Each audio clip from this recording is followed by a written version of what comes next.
sa katampihan,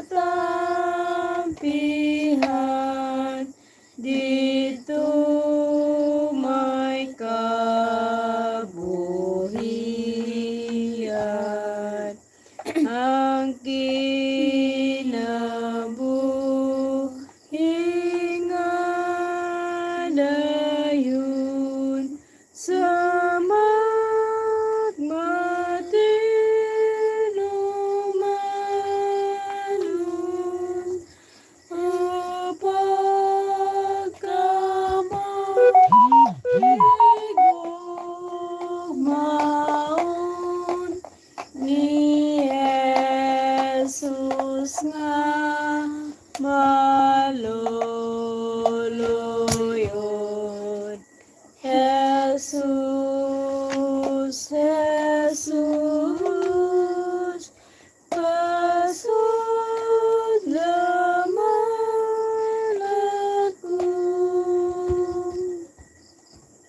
For God so loved the world that he gave his only begotten Son, that whosoever believeth in him shall not perish but have everlasting life. John 3:16.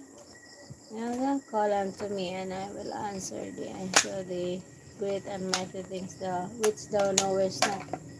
Jeremiah 33:3. Basa tayo. Yung basa tayo.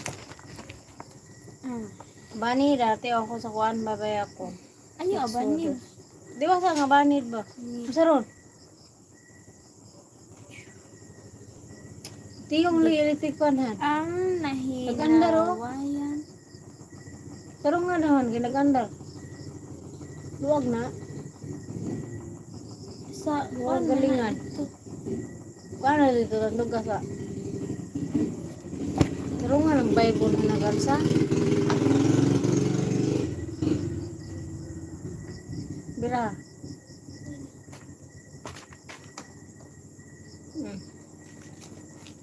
Yan na ha.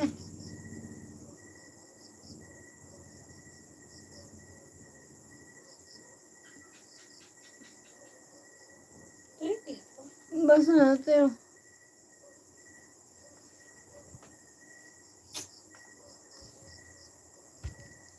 Jeremias. Kining basahon na mao ang saysay sa mga gipamulong o gibuhat ni Jeremias. Anak siya ni Hilkias nga usa sa mga pari sa lungsod sa Anatot sa yuta sa Benjamin. Sa isa sa ika-13 nga tuig sa paghari ni Hosayas nga anak ni Amon didto sa Huda, ang Ginoo nakigsulti kang Jeremias. Miusab pagpakigsulti ang Ginoo kang Jeremias sa diha nga si Joaquin nga anak ni Hosayas. Hello, done eating.